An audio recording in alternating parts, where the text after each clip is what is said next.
1415년이었습니다. 한 아이가 7개월 만에 태어났습니다. 사람의 형체도 갖추지 못하였습니다.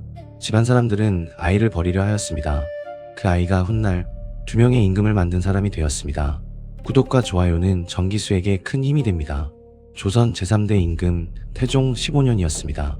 서기 1415년 음력 10월 25일이었습니다. 한양의 한 사대부 집에서 한 아이가 태어났습니다. 그러나 그 아이는 어머니의 뱃속에 있은 지 7개월 만에 세상에 나왔습니다.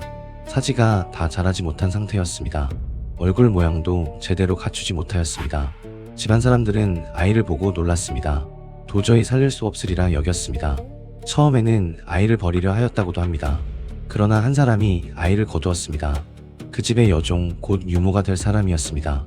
유모는 아이를 솜에 싸서 따뜻한 방에 두었다고 전합니다. 기적처럼 아이는 죽지 않았습니다. 몇 해가 지나자 비로소 사람의 모양을 갖추었습니다. 유모는 그제야 집안 어른들 앞에 아이를 내어 보였습니다. 이 아이가 한 명이었습니다. 이름은 명예 자는 자준이었습니다. 훗날 그가 그 이름 한자를 따서 정자 하나를 짓게 되는데 그 이야기는 뒷날의 일입니다. 집안은 명문 중의 명문이었습니다. 할아버지는 한상질이었습니다. 조선이 막 세워질 무렵 명나라의 사신으로 가서 조선이라는 국호를 받아온 사람이었습니다. 종조부 한상경은 개국 공신이었고 영의정에까지 오른 인물이었습니다. 그러나 한명에는 그런 가문의 영광 속에서도 어린 시절을 외롭게 보냈습니다. 부모가 일찍 세상을 떠났기 때문입니다. 어머니의 얼굴도 아버지의 음성도 한명에는 거의 기억하지 못하였습니다. 그는 종조부 한상덕의 집에 의탁하였습니다. 명문가의 자손이었으나 살림은 궁핍하였습니다. 어려서부터 글 공부는 잘하였으되 어딘가 또래들과는 달랐습니다. 세월이 흘러 그도 과거에 응시하였습니다. 그러나 거듭 떨어졌습니다. 한 번이 아니었습니다. 2번도 아니었습니다. 20대가 지나갔습니다. 30대가 지나갔습니다. 같이 글을 읽던 것들은 하나둘 급제하였습니다. 한 명에만이 종이 위에 이름을 올리지 못하였습니다. 그래도 그는 좌절하지 않았습니다. 사나이가 뜻을 이루지 못하면 초목과 함께 썩을 뿐이다. 그는 그렇게 중얼거렸다고 전합니다. 그리고 38세가 되던 해였습니다. 1452년 문종 2년이었습니다. 한 명에는 마침내 관직에 나갔습니다. 그러나 과거 급제로 나간 것이 아니었습니다. 선조의 음덕으로 받는 관직 음서였습니다. 그가 받은 자리는 경덕궁직이었습니다. 경덕궁은 개성에 있는 태조 이성계가 왕이 되기 전 살았던 옛 집이었습니다. 그곳을 지키는 자리 종구품의 말직이었습니다. 한 명의 38년이 그 작은 자리에 닿았던 것입니다. 카튼에 다른 한 사람이 있었습니다. 권람이었습니다. 권람은 권근의 손자였습니다. 1450년 문종 즉위년에 장원으로 급제하였습니다.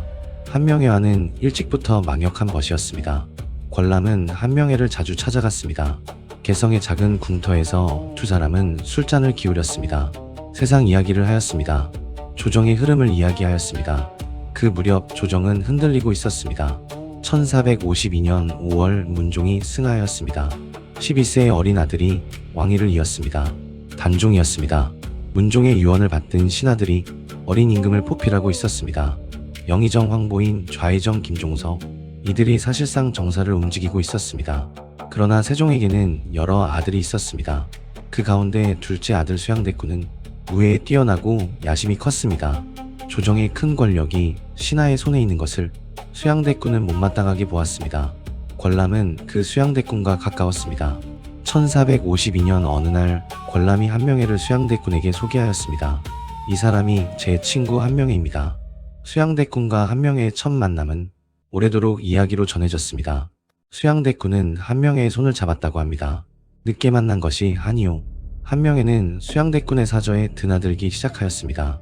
홍달손, 양정 같은 무인들이 모였습니다. 권람도 함께였습니다. 사냥을 핑계로 만났고 술자리를 핑계로 모였습니다.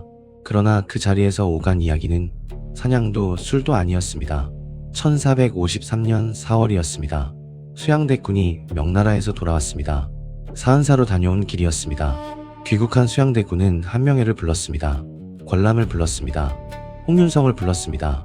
거사를 결심한 것이었습니다. 이 자리에서 한 가지 물건이 만들어졌습니다. 이름이 살생부였습니다.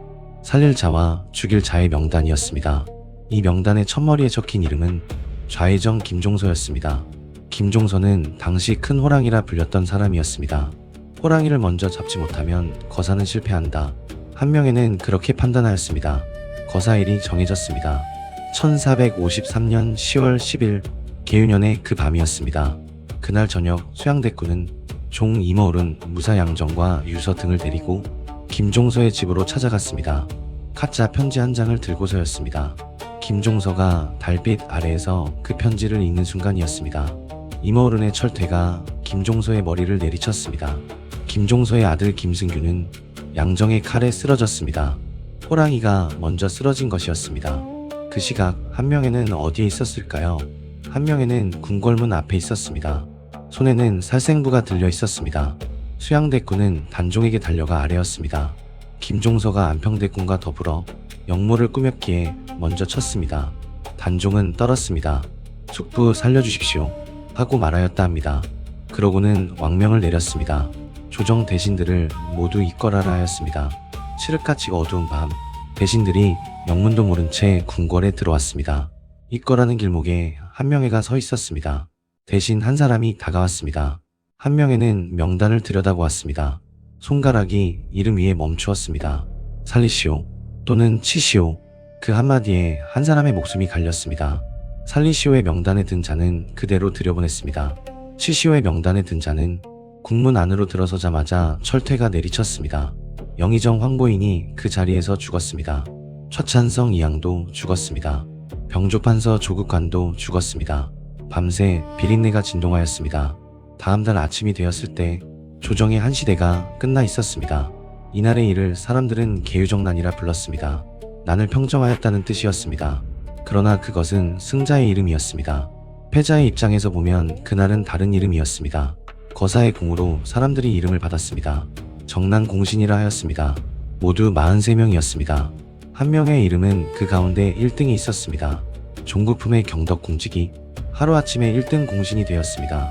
38년의 무명이 그 한밤에 끝났습니다. 이제 그는 수양대군의 모든 것이었습니다.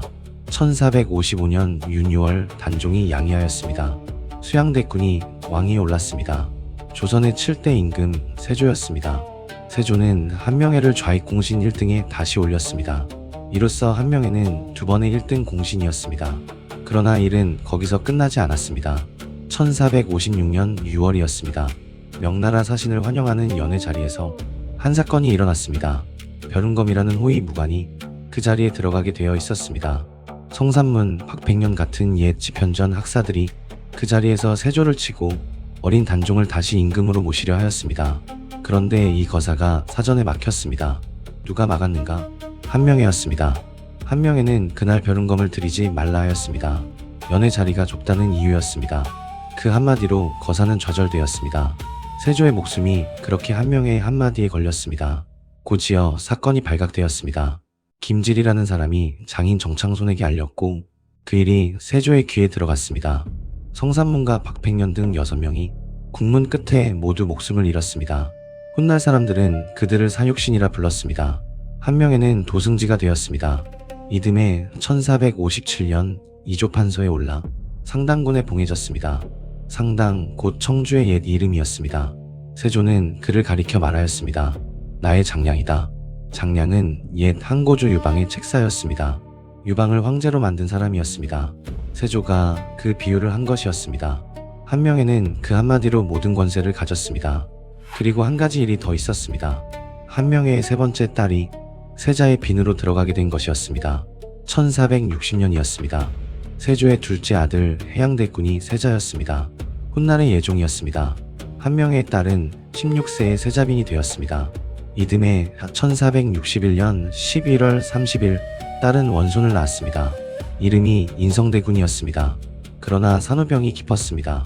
출산한 지 며칠 만에 한명회의 딸은 세상을 떠났습니다. 나이 17세였습니다. 훗날 사람들이 그녀를 장순왕후라 부르게 됩니다. 한명회는 그날 처음으로 자식을 잃었습니다. 세월이 흘렀습니다. 1467년이었습니다. 이번에는 네 번째 딸이었습니다. 세조의 손자 자을상군과 혼인하였습니다. 자을상군은 세조의 큰아들 의경세자의 둘째 아들이었습니다. 혼례는 영흥대군의 집에서 치러졌습니다.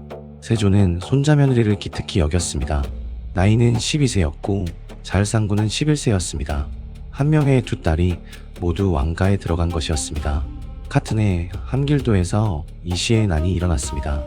이시에는 한명회와 신숙주가 자기와 함께 역모를 꾸몄다고 거짓으로 고하였습니다. 세조는 한명회를 한때 옥에 가두었습니다. 그러나 곧 누명이 풀렸고 한명회는 다시 조정으로 돌아왔습니다. 1468년 9월 세조가 승하였습니다. 세자였던 해양대군이 즉위하였습니다.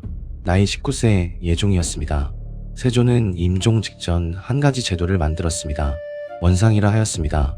어린 임금을 대신해 대신들이 정사를 결제하는 자리였습니다. 한명회는 신숙주와 함께 원상이 되었습니다. 사실상의 국정 총괄이었습니다. 예종이 즉위한 지 한 달이 지났을 때였습니다. 1468년 10월이었습니다. 조정에 한 사건이 일어났습니다. 26세의 젊은 무관 남이 장군이었습니다. 이시의 난을 진압한 영웅이었습니다. 세조의 사랑을 한몸에 받았던 인물이었습니다. 그 남이 장군이 모반의 죄로 고변되었습니다. 고변한 사람은 유자광이었습니다. 남이 장군은 국문 끝에 처형되었습니다. 훗날 사관들이 이 옥사를 두고 여러 가지로 적었습니다. 한명회와 신숙주가 그 배후에 있었다는 말도 있었습니다. 그러나 실록에는 한명회가 직접 모함하였다는 명문은 없습니다. 다만 결과적으로 젊은 영웅 한 명이 사라진 자리에서 가장 큰 이익을 본 자가 훈구의 노대신들이었음은 분명한 사실입니다. 이 일로 한명회는 이익대 공신 1등이 되었습니다. 세 번째 1등 공신이었습니다.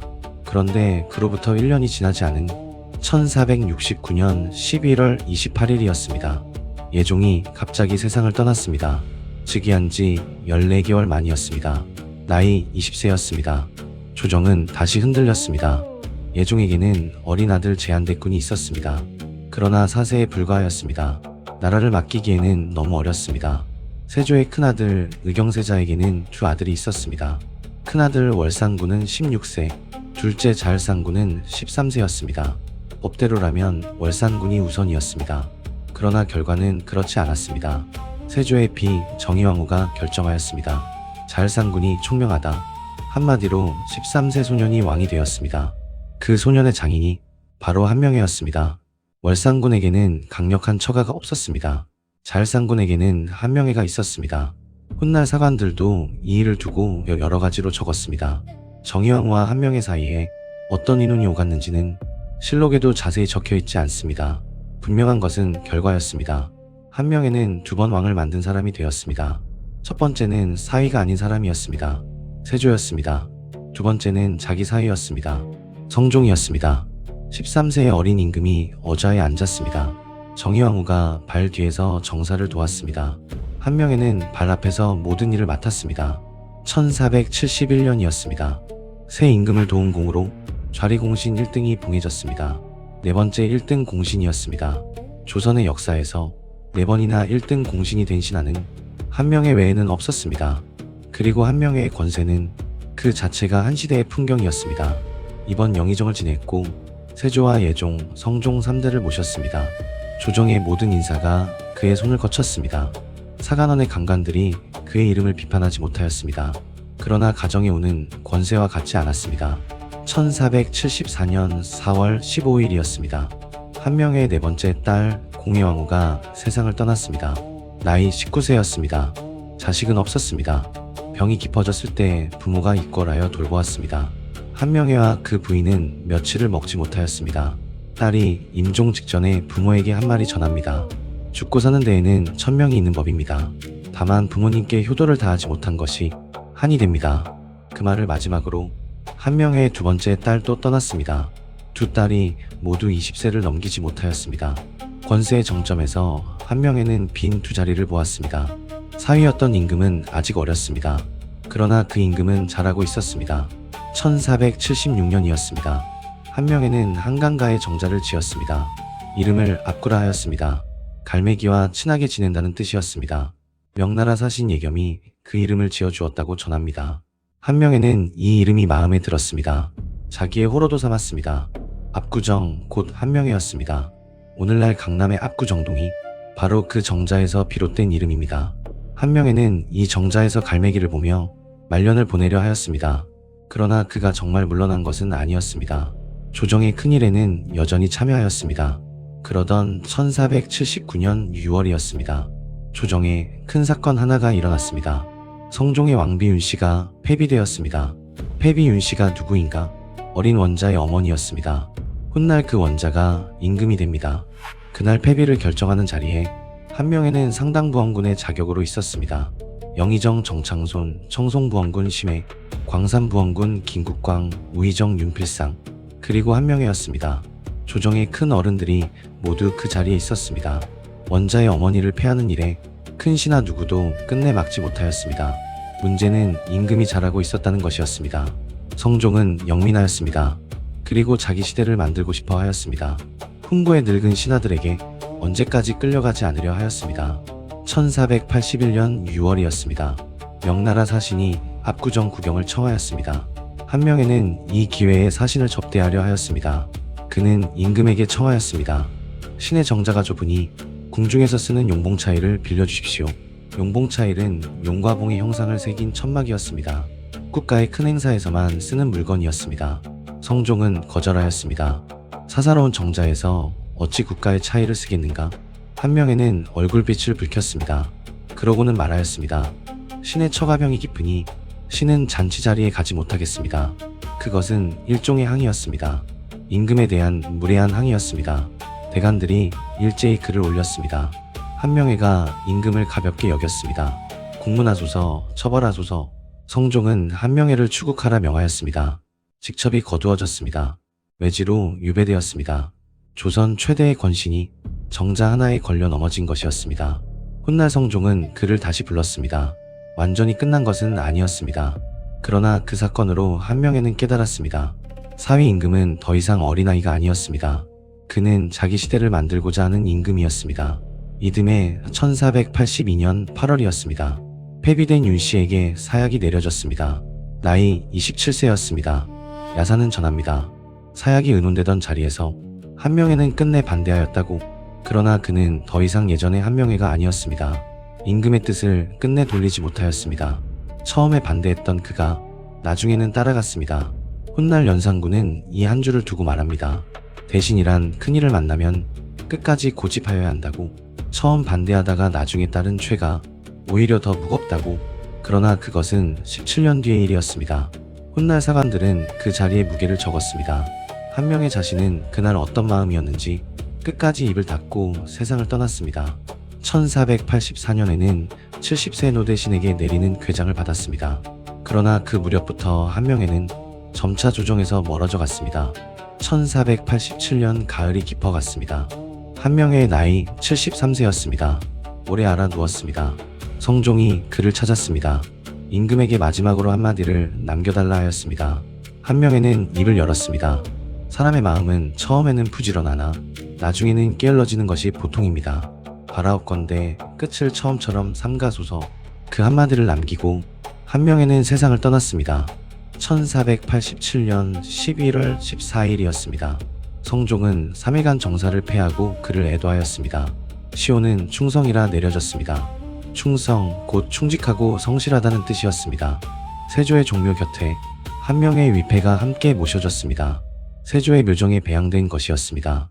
신하로서 받을 수 있는 가장 높은 영예였습니다. 이듬해인 1488년 충청남도 천안의 한산자락에 그의 신도비가 세워졌습니다. 비문을 지은 사람은 평생의 벗서거정이었습니다. 가을 바람이 그의 무덤 위에 불었습니다. 한 시대가 그렇게 닫혔습니다.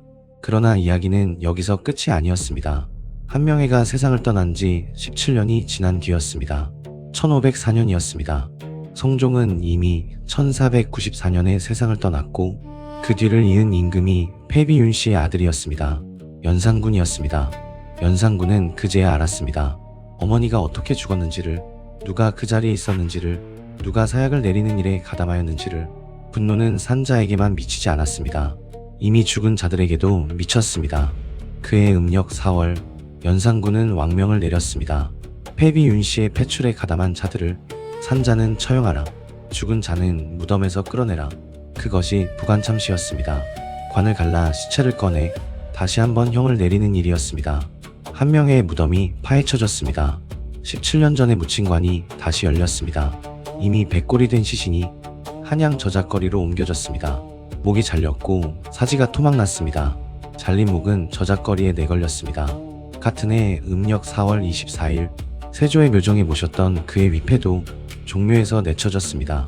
충성이라는 시호도 거두어졌습니다. 신하로서 받았던 모든 영예가 하루아침에 사라졌습니다. 조선 최고의 권신이 사후 17년 만에 가장 비참한 모습으로 다시 한번 죽은 것이었습니다. 훗날 사관은 그의 일생을 한 줄로 적었습니다.